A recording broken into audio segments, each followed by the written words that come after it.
కుటుంబం ఆగండి, దానికి కూడా చెప్తా. 2,50,000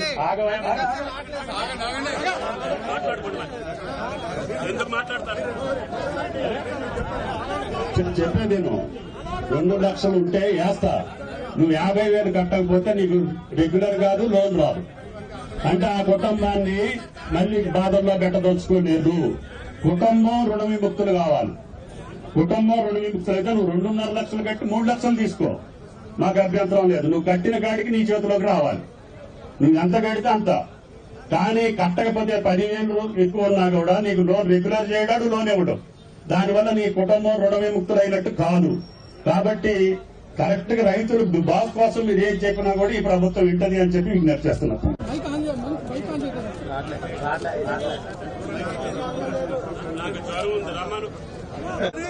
ఇవాళ ఖమ్మం జిల్లాలో కూడా ఇంకా అనేక మంది రైతులకి రుణమాఫీకి సంబంధించి 2 లక్షల రుణమాఫీ రాక ఇవాళ అనేక ఆందోళన చెందుతూ ఉన్నారు. దాన్ని ప్రభుత్వం దృష్టికి తీసుకొచ్చి